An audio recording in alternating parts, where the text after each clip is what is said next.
guys, welcome back to the Pastor to Pastor podcast. I am your host, Brad Livingston, here with two of the living legends themselves, Robert Pooley and Dan Livingston, my dad. We're excited to be jumping into a great topic today. We've been talking about it for the last hour and a half or so, and based on a phenomenal blog that Robert, that you wrote on high expectations. We were talking earlier. I have not had any of those as a pastor. So you're the one. Yeah, right. No, I have zero expectations, actually.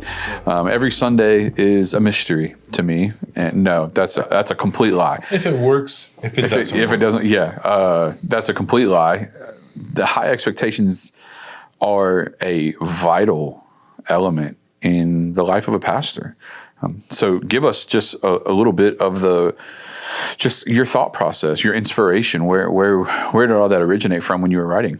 Well, I think I wrote about it on the blog. I mean, of course, it's something that you see throughout ministry. You experience it throughout ministry. And no matter how much our hostess with the mostest may have lied about it, everybody deals with it. That's right. It's just something that everybody deals with. But recently I was talking to a pastor who was telling me, that he was dealing with like high levels of stress. He wasn't sure how to deal with it. And I asked him, I said, tell me what, like this week that you've got coming up, tell me what your week looks like.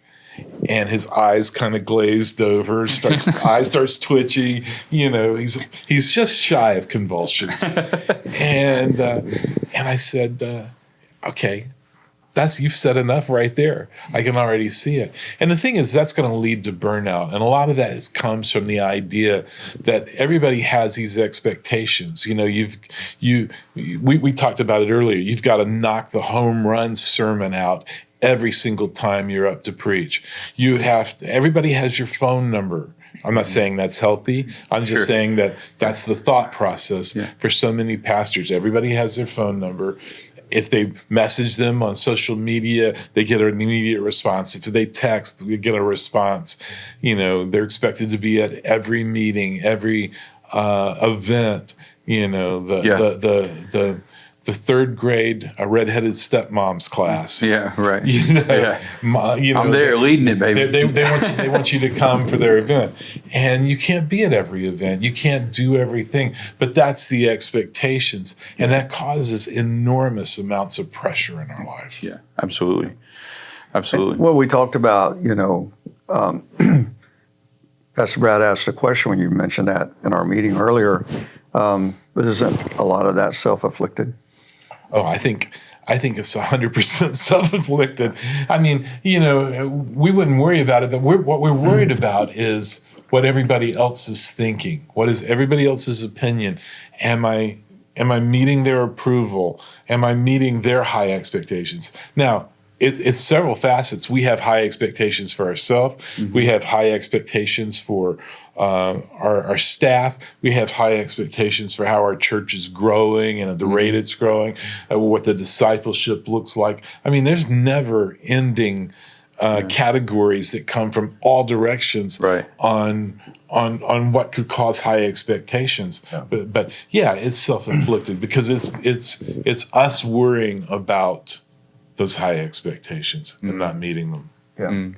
Well, when you go through the list of things that you just mentioned, I think we have to stop and look at the dynamics too of each pastor, as we do with pastor to pastor. Right. Everyone's different. When you have a guy with a church, running from 40 to 80 to 100 people, as committed to the guy that's got one with 5,000. Yeah. Everybody has his phone number. Yeah. He's supposed to be at the hospital. He doesn't have that team that the guy has an executive pastor, visitation pastor, whatever you want to call them. So there is a different level of personal expectations that's placed upon him. Whereas that church gets larger, now you can bring on other people. Mm-hmm. When you have a church of 1,000 people, everybody shouldn't have your phone number. Yeah, right. It's a whole different ballgame now. You can't not be expected to be at the hospital every time somebody's in there. That's all you will do, So I think we have to look at, how we base our personal, we talked about the expectations that we place on ourselves. has to be based on a lot of it. What are my surroundings? Are we at a place that I have other people now? And when we say self-afflicted, we have to change our mindset on how we see ourselves and how we relate to our congregation. Right. And how accessible am I now for me to be able to truly lead this body? And I think that's where a lot of pastors are having I know they are because we're dealing with them. Right. With pastor to pastors, like your church has outgrown your ability to take care of it by yourself. Yeah, absolutely. And you're killing yourself because you've placed this expectation upon yourself that I still have to be the visitation guy. I still have to be available to answer a phone call anytime I'm called. And you can't. Sure. It's outgrown your ability to do that. But even at the smaller stages, you can't do everything. Right. You can't be at everybody's birthday party. You can't go to every. Nor should you. Right. You shouldn't. Nor should you. But then somebody gets disappointed. Well, and I think that's the hard thing the hard decision we have to make as a pastor. One of the decisions I made early on as a pastor is if I can't do it for everyone, I won't do it for anyone. Now, don't get me wrong, I've got my core group, right? So I've got my staff, that's different. I've got my core group of guys in the church and their families that I participate in their events. That's pretty much it. It's rare for you to see me at a random birthday party for someone in the church because I know when I show up, there's going to be 30 people from our church there, and now all 30 of them have an expectation that I can't meet. So there's a lot of no's, even if I want to, because I have to create a boundary that I don't hurt other people by my presence being somewhere. And so I'm trying to remember what book it was I was reading, and my wife reminds me of this saying often, but every yes is a no to something else. Right. And so every time you say yes to something, you're saying no to something else. And if that is a reality, then by being at all the birthday parties, that means if you're there for 2 hours and there's 2 of those a week, well, that's 2 hours a week that you aren't really shepherding or pastoring, that you could be doing something else, even if it's with your wife because she hasn't seen you much for because of whatever reason. So I think those things are important as well. One of the other things I was going to mention too, because I think it is a backwards mindset for a lot of pastors and leaders, is our church is small, so we don't have the people to, so the mindset is because our church is small, I do it all. What I would say is because you do it all, your church is small. Right. So it's a little bit of the chicken and the egg, but we talk to a lot of pastors, we're just a small church, so I do everything. And my response to that is always, you'll continue to be a small church as long as you're doing everything. Right. So in my opinion, my experience is that until you develop a discover, develop, delegate process for leaders that don't have to be paid, they just have to be passionate, right? Until you can start a process for that, you're always going to find yourself in that same minutia, right. Of doing the things you're not as gifted at, which require 3 times the effort as the things you are gifted at. And so to the pastor out there, it's like, well, we're just a small church, so I do everything.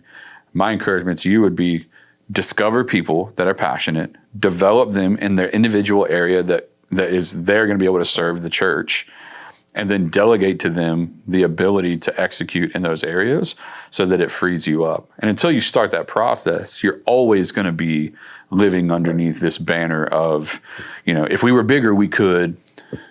And it's like, well, you actually have to go in reverse. But this thing about high expectations, I think in some ways it's even easier on smaller churches. They realize, I've got this and 100%. I can do this and all that. And it is keeping them smaller. Yeah. But then you get bigger and the higher expectations, you fill them in a whole different way. That new levels, new devils kind of thing. In my experience, I would be curious to know, because I think I know you've crossed this threshold. I know you crossed this threshold, and you guys did this far longer than I have. What is do you remember the number that became the hardest? 200. Like getting through the 200, or once you hit 200, things started to morph. Is that what you're getting describing? through that 200? Yeah. Okay. I mean, there's certain points when you reach that, when you reach that 100 mark, even at 100, you can't really be invested in every single person. Yeah. And so you've got to start developing teams, and you're dead on as far as developing the right leaders to come alongside of you. You've got to do that early on. The average church in the United States is 67, I think. 67 people. Yeah. Average church right now in the United States. That means you take in and filter all the mega churches and all of that. So there's a lot of churches that are even smaller. 20, 21, it's 5, whatever. And if you got a 20-person church, you still can't do everything for everybody, right? Because you're probably bivocational and that sort of thing. Mm-hmm. So at some point, learning the art of the no becomes very, very important. Yeah. So my question that I'm wondering, and I would really kind of want to hear the response from you guys, is why are we so hesitant to say no? Man, I think it's different depending on the heart of the pastor. I would be curious to hear your answer first, because I think it's going to be so different than mine. No, we're two different personalities. Very, yeah. Going back, because when you asked what was the number, I was thinking of something different than I think you were asking. That's good. Go ahead. But as I'm sitting here thinking, I need to correct that, and then I'm like, it's really about the same. Like what was the number that was the hardest to get over, to reach? I don't know if that's what you were asking. Not really. But what was the number you felt like you could pastor along? Yeah, what was the number that once you got there, it was the hardest to go, I can't do this the way I was doing it. For me. I'm sitting here going, it's the same. Yeah. Because I did it a certain way for 5 years, 10 years, 3 years, whatever. Yeah. And then we hit this number and I went, oh God, I can't do it this way, the way I did it for the last 5 years. And now I got to change my mentality as a leader. Right. You were part of our team, so I was. It was at that number. I'm gonna get to your question on how do we say no. Well, I'll make sure of it. But I wanted to jump back on that because I think it's important as pastors hear this, that we were raised in a different mindset that we did it all, and I know we've said that 1,000 times on here. That's true. But so you try to do it all until you're just maxed out, burnout, fried. Yeah. And then you finally admit, I can't do this by myself. And that's almost a failure. Mm-hmm. In your own mind, it's like, I'm supposed to be able to keep doing this. And you realize I can't. Mm. It was but then I was relating that back to what you were saying. You're staying small because you're doing it all. Yeah. And so it was the hardest number to get to, but it was also the max of what I felt like, I can't do this no more. Mm-hmm. So we kept hitting that and bouncing back, hitting that, bouncing back, because until you realize you can't do it all, you will stay within that realm. So I thought it was pretty neat how that related, with what you were saying earlier. Yeah, because especially in just tagging on to that quickly is because good church doesn't grow a church anymore. So you're right on that. Good, which that was, primarily, especially if you came from the charismatic world, good church will grow the church. Well, not anymore. Now it takes more than that to grow a church. And we're talking logistical growth concept here beyond just the Holy Spirit, supernatural, revival. Those things, God can supernatural. He can do things. We're talking about the day in, day out grind of ministry that is not taking into account the rare moments where revival breaks out and you grow by 150 people in 3 weeks. Those things happen, but we're really talking about the consistent things. And it used to be good church would grow a church, but now it takes more than that. And so I think going along with what you're talking about, you're turning around and going, this worked 25 years ago. Mm-hmm. Good work. I mean, our worship team was incredible. Some of the best musicians around, vocalists, some of them recorded with Fred Hammond and Kirk Frank. You could preach the paint off the walls. You still can, for the record. Yeah. So, but it's like, this is not working the way it did in Cincinnati and Kentucky and Texas and New York. And like, so things are just different. And I think that changes things, right? Is what I'm looking at. Well, I'm thinking, and again, we'll get to your question. Sunday we had our open house. Yeah. For our new people. Yep. And at the end, Pastor Rick said, if you could say one thing that attracted you here, and many of them were first time. Yeah. And I'm thinking it was maybe 9 or 10 people that responded. That 11 spoke up, yeah. Maybe 2 of them said the worship and the word. Right. The rest of them said the culture. Yeah.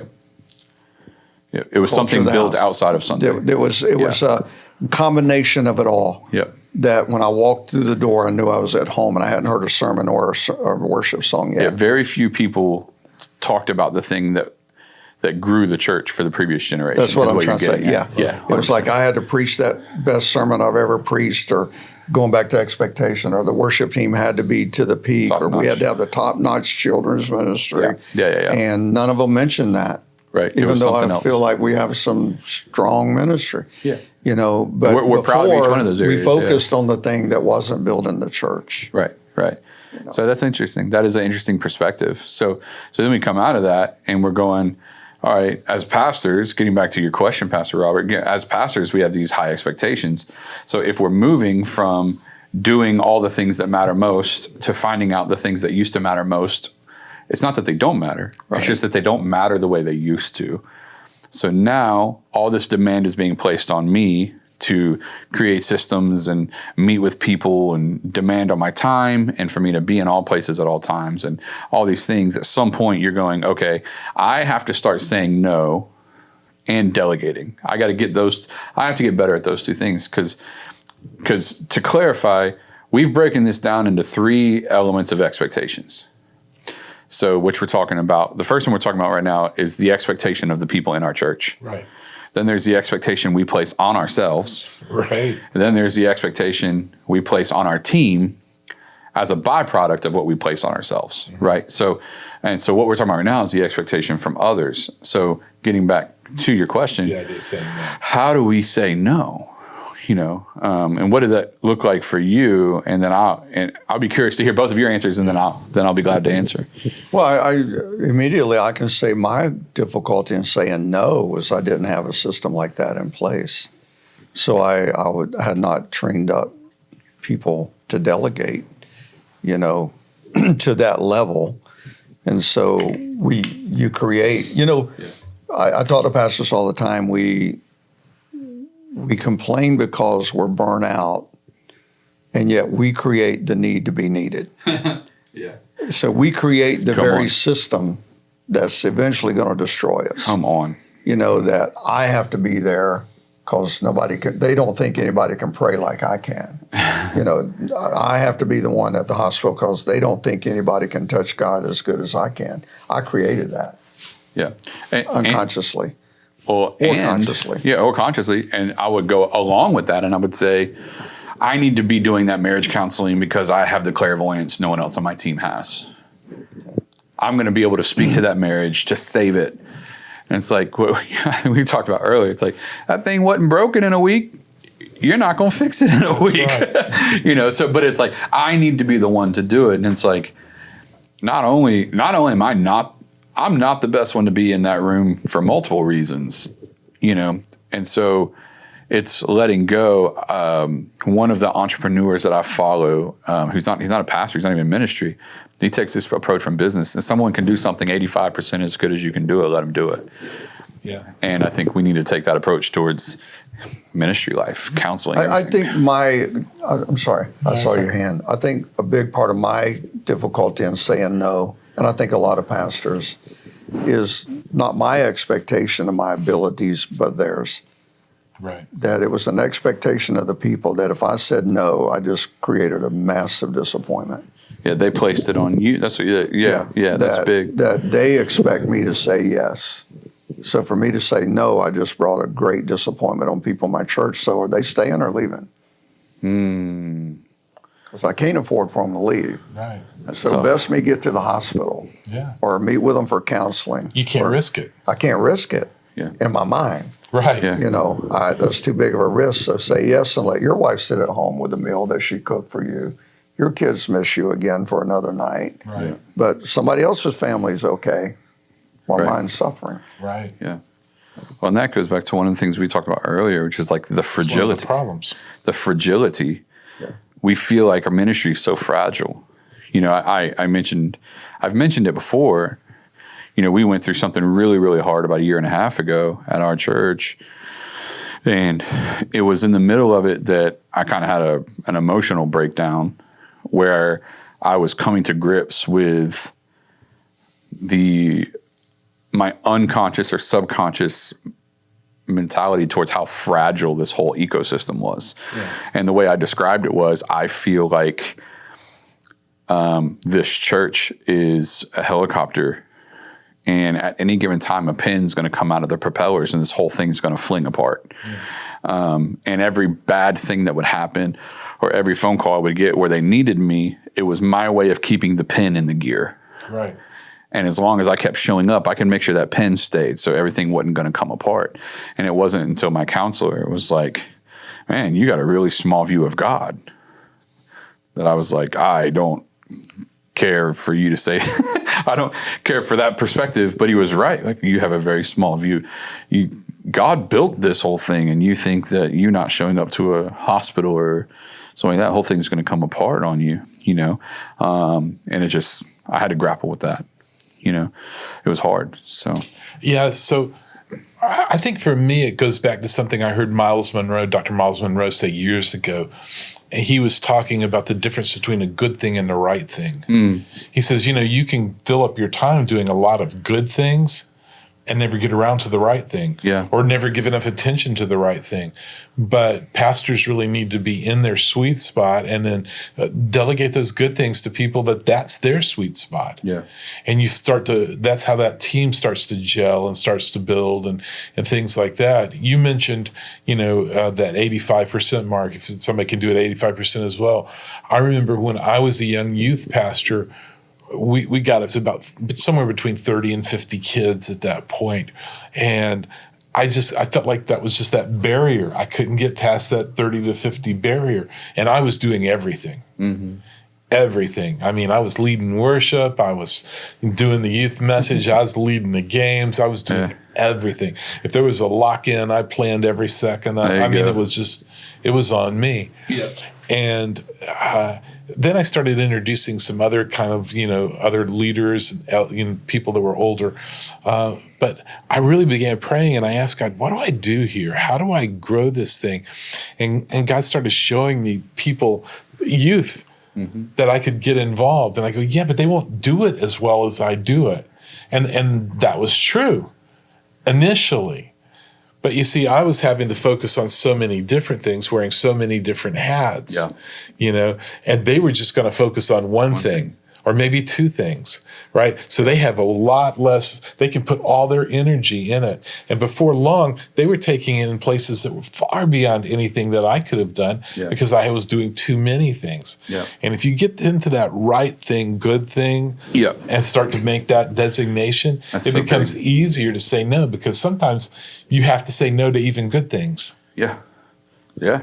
That's so good. That's really hard. That's so good. But it's hard to say no. I mean, it is, because you don't want to disappoint people.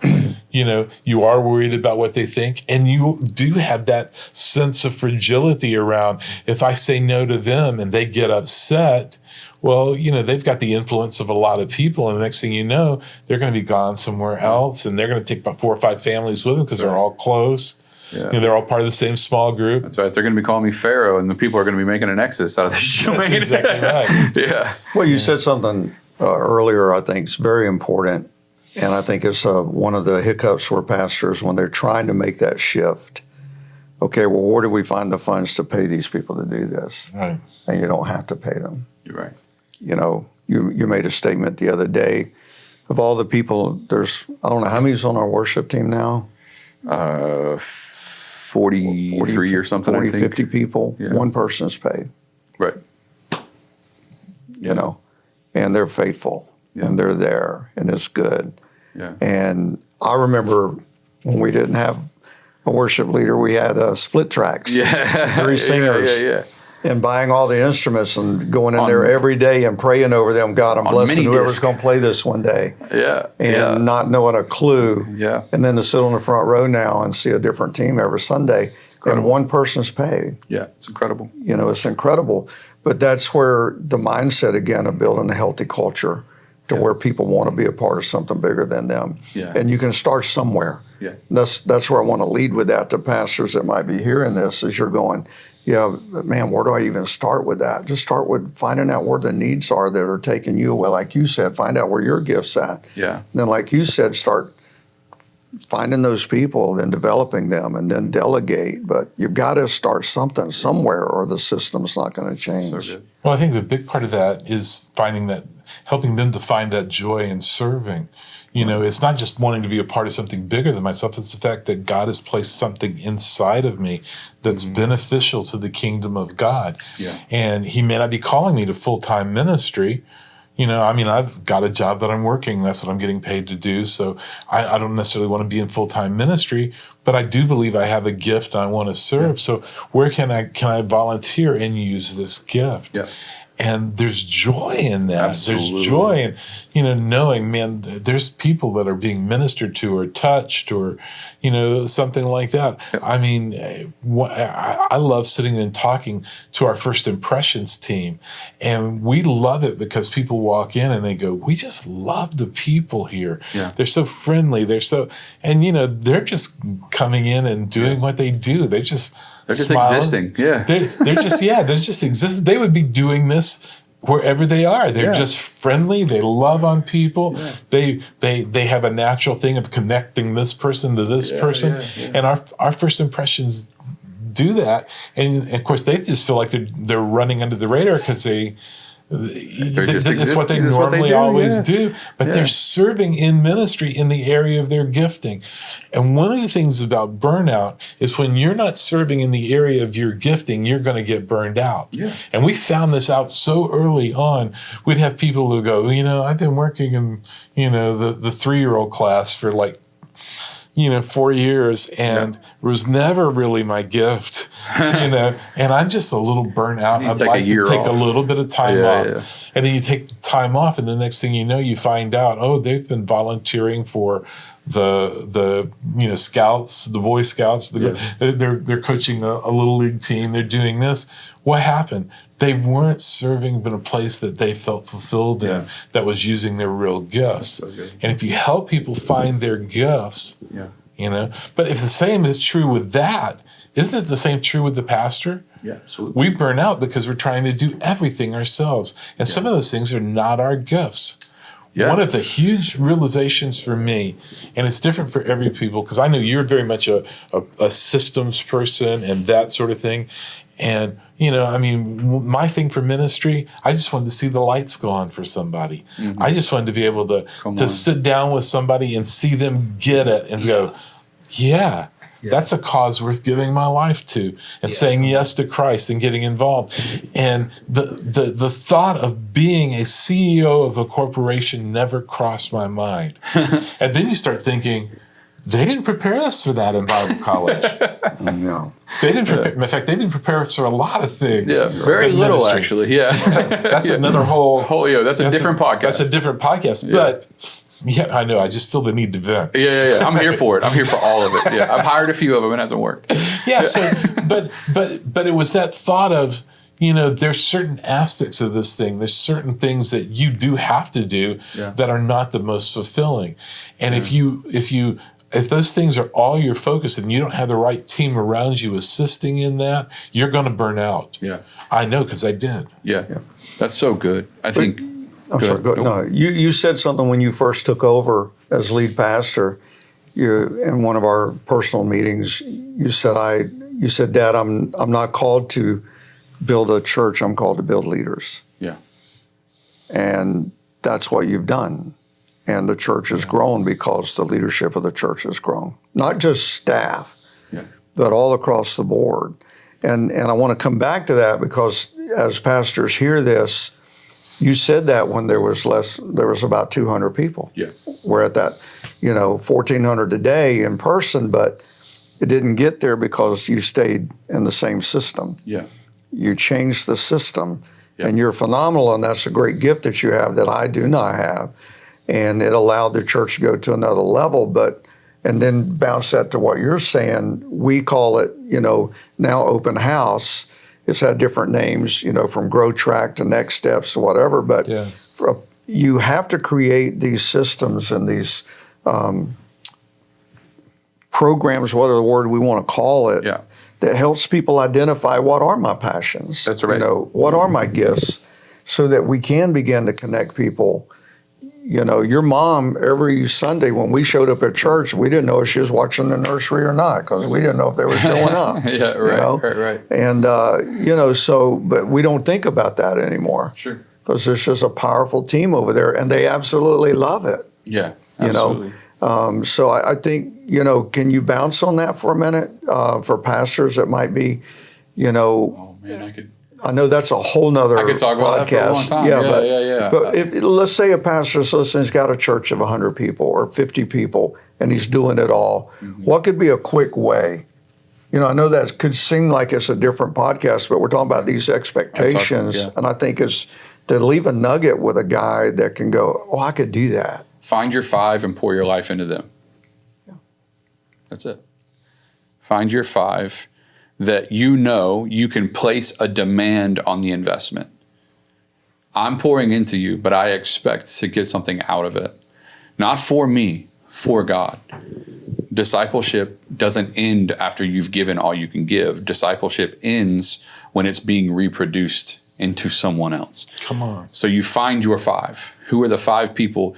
For the next 12 months, I'm doing as little as possible for the 95, and I'm giving everything I can for the 5. Right. And you're going to upset some people, and you're not going to be available at times some people want you to be available for, which you'd be shocked how often people figure it out on their own when they find out you're not coming over or whatever. But nonetheless, find your 5 and pour your life into them. And with the expectation, guys, at the end of this year, I expect you to find 5. And you will see them not only get better and start taking on responsibilities that alleviate what you have, but what we tell our leaders is God doesn't send healthy people to unhealthy environments. So God is not interested in your church growing just so you can damage more people with your own limitations. So, in other words, people are leaving your church because you don't have the capacity to lead them. And sometimes they're leaving hurt because they want to get connected, but you're not connecting them because you're at your lid. And that is what it is. So God's not interested in sending you new people just so you can hurt them and send them right back out. So what he's waiting for is you to facilitate a team that can then lead those people. Where you go, hey, listen, that's actually not my area of expertise, but Frank oversees small groups. And let me introduce you to Frank. And Frank will get you connected so you can lead a group next season. And now Frank's handling it, and you're back to doing the thing that you're gifted at. So I think that the nugget is find your 5. Pour your life for the next 12 months, pour your life into 5 people that will carry that on. And then continue to reevaluate. I found out my number was 20. So I could pour into 20 for a 12-month period of time. We run 9-month cycles. And so in pipeline. So for me, it's 20. I found out 20 is my number. And so every 9 months, I get a new cycle of 20 that I'm like, these are the guys that I'm going to pour the rest of my life. I'm going to pour my life into for 9 months. So, and then create the demand and send them back out. And I think that's the key, But one thing I will say going along with that I think is important is I mentioned something earlier about feeling like the helicopter blades were coming apart. Right. And I had to be there to keep the pin in. And what I did not realize in that process was my hand wasn't on the steering wheel if it's on the helicopter blades. We have no vision. We're not going anywhere on purpose. We're going everywhere accidentally. We're blown around by the winds of whoever wants to say something or do something. So the atmosphere is dictating direction, not me, because I'm too busy trying to hold everything together. When I finally realized I'm leaving that to God. I can't be the one that keeps that pin in. I'm going to go put my hand on the steering wheel, and I'm going to lead us in the direction I think we should go. And whatever happens, happens. If someone wants to leave my church, they're going to leave it. I may save them for 3 months, but they're going to leave in 3 months. Right. I didn't stop them from leaving. I stopped them from leaving now.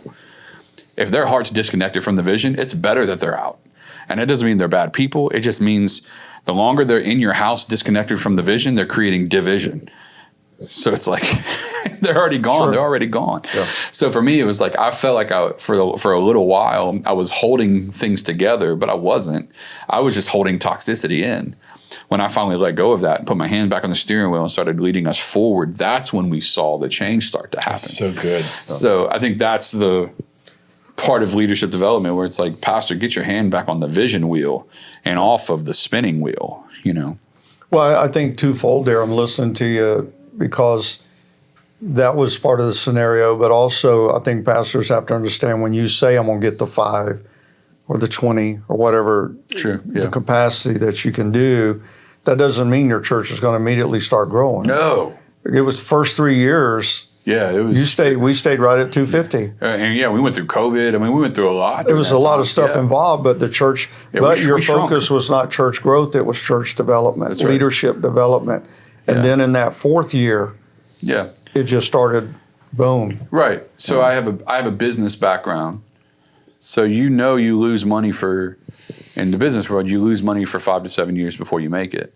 So as far as I was concerned, I had to be okay losing people in the process of developing people. So eventually that development would turn, quote unquote, a profit. So the business part of my brain was be okay with the losses if they're ultimately going to lead to gains.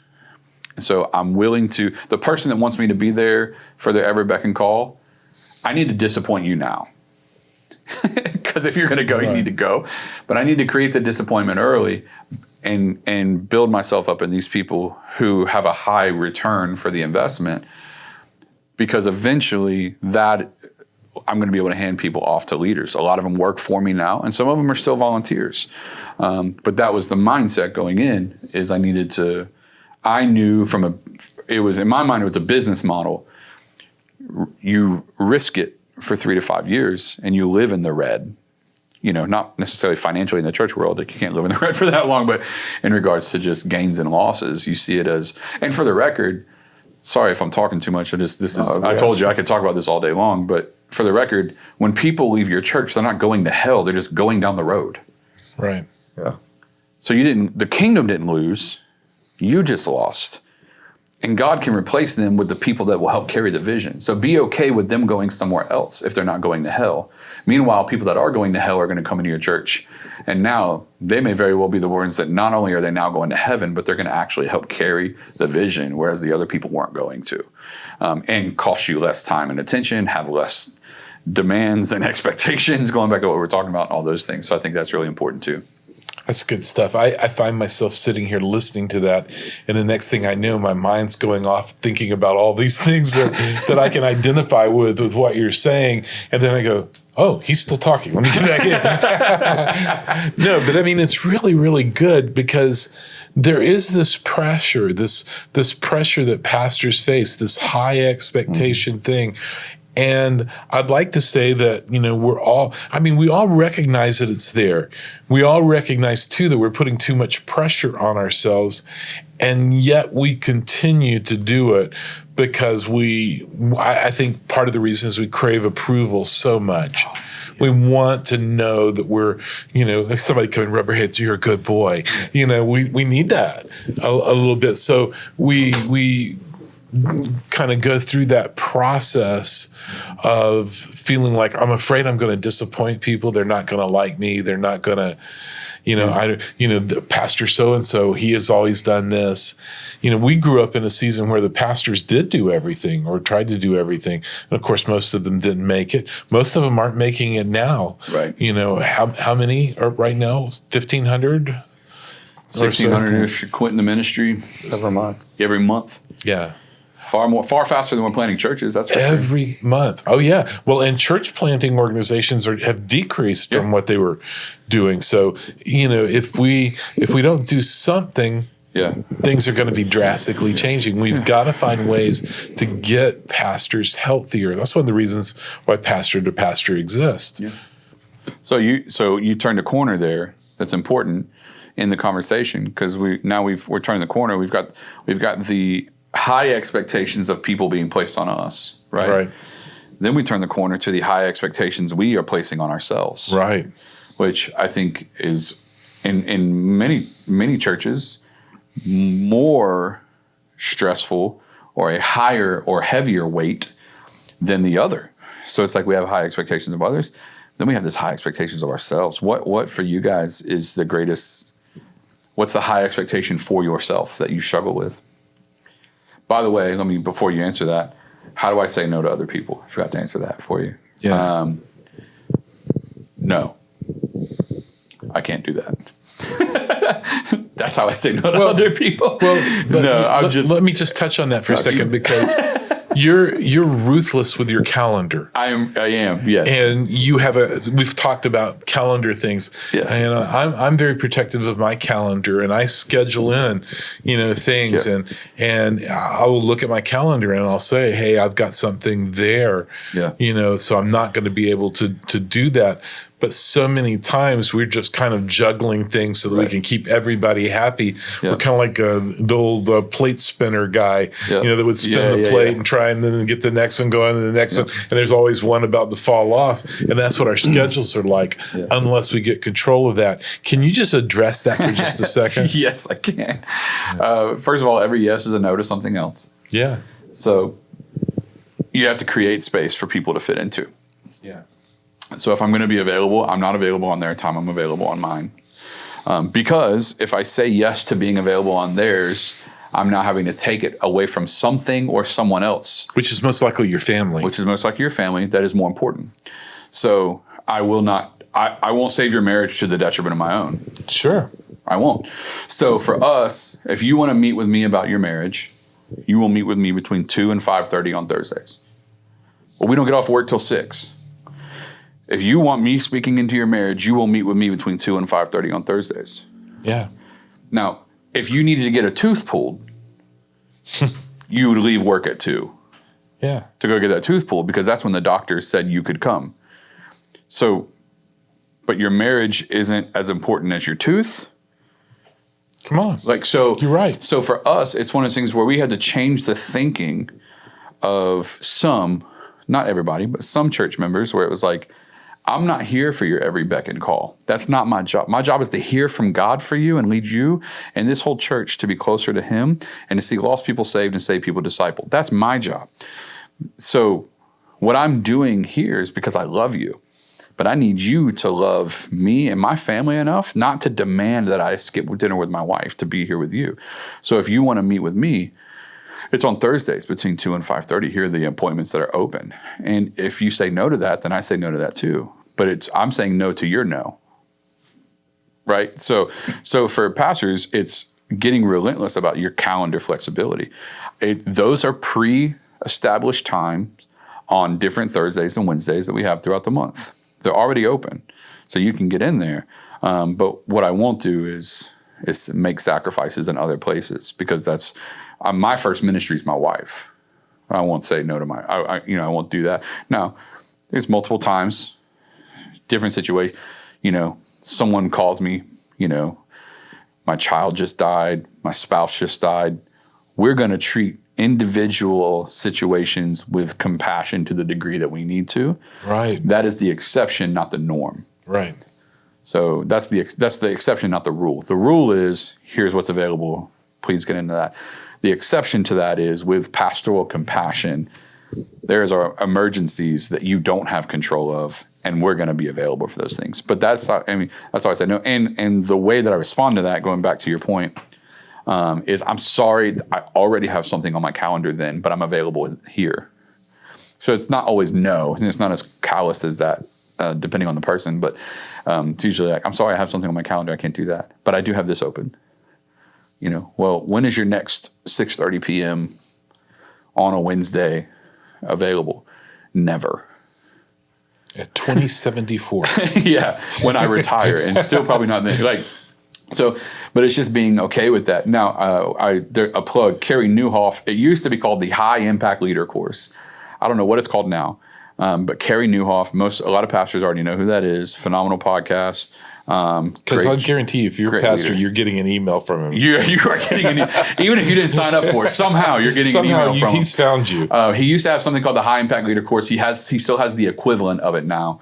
And it was a game changer for how to run a calendar, how to say no to people you love, and how to lead effectively how to be at your best when you're at your best, so that what you need. So that what demands the best version of you isn't getting the leftovers. Right. So sermon prep for me needs to be, so getting back to what we were just talking about, right? So full circle. High expectations. The highest expectation of myself is to hit a grand slam every Sunday in my sermons. Impossible, unrealistic, not fair, but it is the weight that I sit under every week. So High Impact Leader helped me make sure that, so I'm at my best between 6:30 in the morning and 10 in the morning. That's when I'm at my best. If you go in my calendar right now, sermon prep, Tuesday, Wednesday, Thursday, 6:30 to 10. You can't book appointments during that time. I'm not even here in the office. I'm at my house, in my office, by myself. Yeah. Because it needs the best of me. And then everyone else figures it out around that, because that's the thing only I can do as the lead pastor of this church. Counseling, I got other pastors that can do that. Meeting with my staff, depending on what it is, I got other people that can do that. That's the only thing that only I can do. So it gets the best of me. And Carrie Newhoff helped me with that. I think it's important for us to find the rhythms of what works for us in our schedule. It's going to be different. The times that you're at your best. Yes. You've got those 3 hours in the morning. I've got about 13 minutes in the afternoon. Yeah. And then I'm at my best. Yeah. But you have to find those rhythms that work for you and recognize that and schedule accordingly for that. Yeah. And then I'm going to use the word again, be ruthless with your calendar. Yeah. Because otherwise you're going to find yourself cowing to the expectations of everybody else that you're never going to be able to meet fully. Yeah. And it's going to burn you out. Absolutely. It's going to leave you a crumpled mess, crying on the floor. Yeah. In a fetal position. Literally. It's true. And you have to do better at that. And then you slowly learn other things. Like I remember growing up, my dad was never on Saturdays, forget it. He's not coming out of that office. Yeah. It felt like sun up to sundown. Like he's not coming out of that office.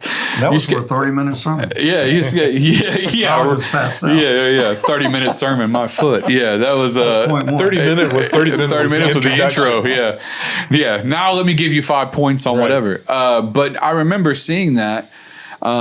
And I remember thinking to myself then, like that was just he had been that way for 30 years. So there was no reason to change it by that point. That was his rhythm.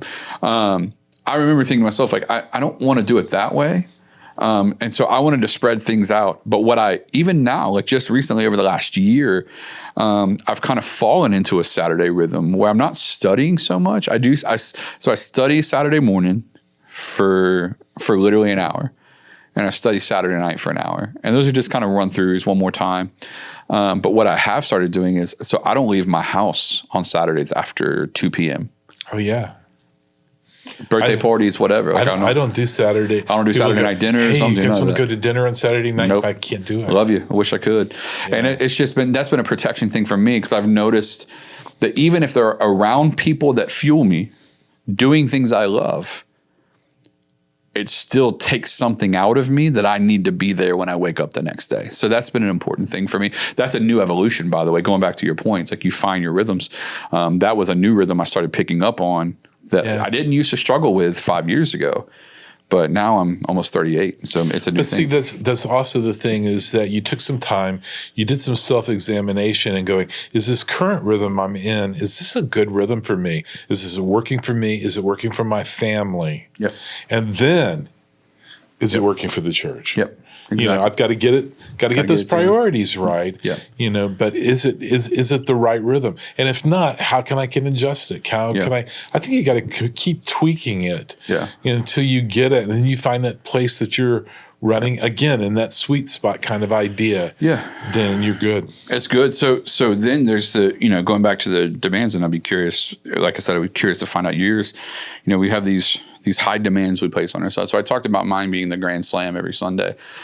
And I remember talking to Josh and Lance one time. And Josh we were talking about the Grand Slam mentality. And he said, do you know what every offensive coordinator's goal is every down? I said, no. He said, 4 yards. We move the ball 4 yards. And if we move the ball 4 yards every time we pick it up, we have won the game. It's true. Because you need 10 yards for a first down. So that means 2.5 possessions get you another first down. So he was talking about that over and over again. And he said, so every Sunday for us, we just need 4 yards. I don't need a grand slam. I don't need a home run. I don't need a game winner. That's 2 different sports. I don't need a game winner. You know what I mean? I don't need a Hail Mary if you want to go that route. I don't need a touchdown every Sunday. I need 4 yards every Sunday. And if we accomplish 4 yards every Sunday, at the end of the year, we will pick our head up and we will have won whatever metrics we're using to measure success. It's incremental gains. It's incremental gains. And that was really freeing for me, that every Sunday doesn't have to be my best sermon. I preached on how they do it, You Asked For It type series last year. Super practical messages that they didn't really inspire me. They were helpful. They didn't really inspire me. And everybody, this is phenomenal. This is so good. I'm like, really? Like, but again, it's like we were moving the ball, right, and it was helping people. And so that's my encouragement to others. It's like, what expectations do you have of yourself that you need to move to a 4 yards per week type mentality, where it's like, bring it down. You don't have to have the best light show every week, right, 4 yards. Or your best message, or the best worship team, or whatever. It's like, what moves us forward 4 yards at a time? So that's my struggle and the expectations on myself. I'd love to hear you guys. What is the high expectation you place on you? And was it you that answered? I think being there for everybody here. Well, I think we said, we dealt with fear of failure, and I said, my struggle was not a fear of failure. I never feared really failing. I put a pressure of overachieving, like, whether it's a sermon or whatever, that, wasn't enough to just get 4 yards. We had to get a first down every time.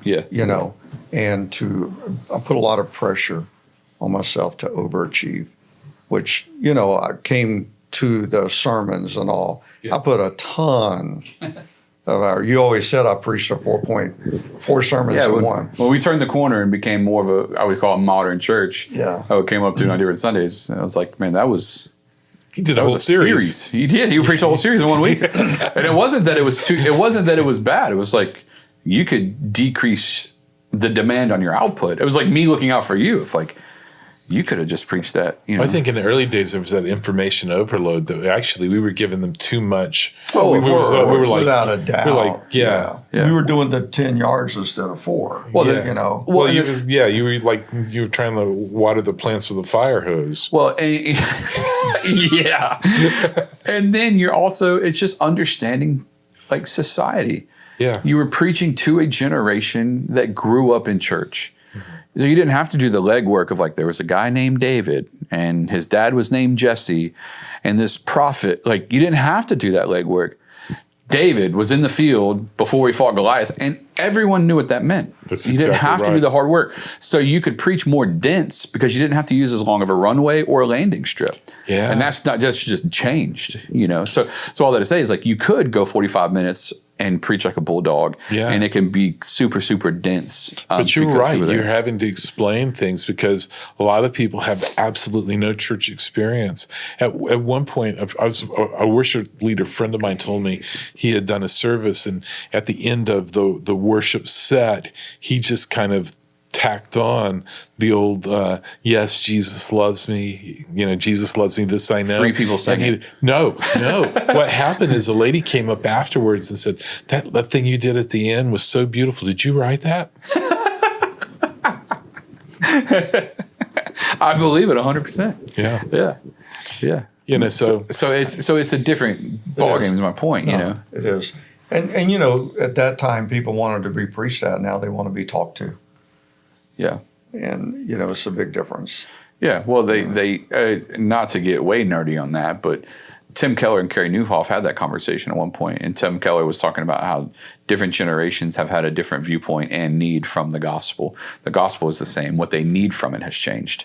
And we're in a different generation, so the need that they have from the gospel has changed. They don't need to be reminded that that they are insufficient human beings who need a savior from their sin. Right. Now they need to be told that the identity by which they ascribe to is not one that produces in them the joy they desire. Jesus is the greater desire because he is the designer. And so your identity can only be found in the one that made you. So we're going from a generation that wants to be preached at because they know, I got this thing that's wrong with me and I need someone to tell me why. Now we got people that need to be understood, or they need to understand that Jesus is the designer, therefore he's the desire.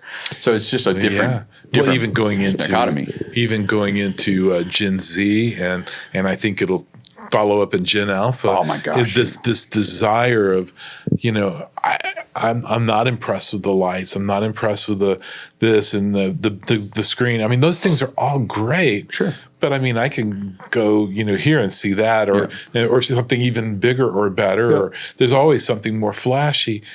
I just want to know that I'm coming into a place where Jesus is. It's authenticity. And something. Authenticity is everything. And you're right. You went through the Willow Creek phases and all of the, psychological teaching phases and all of that. Let me help you get better, become the best you, and all of that. And now it's just that I'm not going to be the best me unless I know who Jesus is. Yeah. And that's going to give me something to shoot for. Absolutely. And that changes everything. So, there's always that adaptability. And I think, one of the expectations is that I'm always ahead of the curve. One of the high expectations is I've got to always be ahead of the curve. That's so good. In going after this thing, because it's always changing. And if I'm still lagging behind and still teaching the old way, so I've got to constantly be like Madonna and reinvent myself, about every album. Yeah. I've got to kind of do this thing and stay so that I can stay ahead of the curve so that I can reach the next thing. And surfacing a new insecurity in me. But it's a lot of weight to carry. It is. And that's the thing, is that we carry so much weight. Yeah. All of this stuff is so heavy on us that we feel like, well, I'm not going to be able to keep the pin in. Those blades are coming off. There's nothing I can do. Absolutely. So that's so good. So we've got the expectations others place on us. We've got the expectations we place on ourselves. And then, let's wrap up here for the next couple minutes with the expectation we place on our team. But I think the expectation we place on our team is a byproduct of the expectations we place on ourselves. Right? If we're placing the impossible expectations on ourselves, it's only natural that our team feels that. Right. So now and then it becomes cyclical, because then the people start to create high expectations on our team for us. And, and then it becomes a giant spiral. So I think these three areas are huge, and we have to manage these things in our life. And you gave us some great tips at the end of your blog, if you want to hit those real quick on how to manage those. Well, I think the very first thing is that we have to get the things, and of course we talk about this, everybody knows this, but just because you know it doesn't mean you do it. So good. It's just true. So true. But the first thought is that we have to have our own time with God first. God is our priority, and we need to be hearing from him. And I heard something in the cohort that we were doing, the teaching. Chip Judd was talking about the idea that we get so busy creating an experience for other people that we don't take time to experience God for ourselves. That's so good. And I thought, that is so true for so many. Well, mind your business, and there has to be that time set aside where am I getting fed? What is God saying to me? I'm convinced that most pastors don't know how to read the Bible for themselves. Yeah. In other words, if I'm reading it, I'm going, I could teach on that. I could do this. That's a good So sermon. no matter what we're doing, we're always pulling things away. And God's going to go, we can talk about that later. Let's talk about you right now. Let's talk about me and you. Let's talk about our relationship. Yeah. Let's get you and me together. I want to spend time with you. Come on. Yeah. And that's so important. And I think we lose track of that sometimes. I think we have to constantly be saying, okay, I'm setting ministry aside. I'm setting the expectations of everybody else aside. And I'm just going to spend time with my Father. That's good. I'm going to spend time with him and let him build into my life. So you have to have that. The second thing that you have to do is you have to make your family priority. How many times, Dan, have we talked to pastors whose families have just jettisoned? They've just said, we're done. Yeah. I can't tell you how many times you've said to me, I was just talking to a pastor, his wife just left. She said, and that's what she said, I'm done. Or kids go, yeah, I don't want anything to do with religion because my dad was a pastor. Yeah. And, we never saw him. Yeah. And if something happened, he was out the door for somebody else, but my life was falling apart. Mm-hmm. Absolutely. And you see that over and over and over again. And then, only then, once you've done those priorities, my personal time with God, then my family is my ministry. And then only then is your ministry your ministry. Yeah. It's got to be that third spot. And we put those things out of order all the time. Yeah, we do. All the time. And I think that you have to do that. You have to set those right boundaries.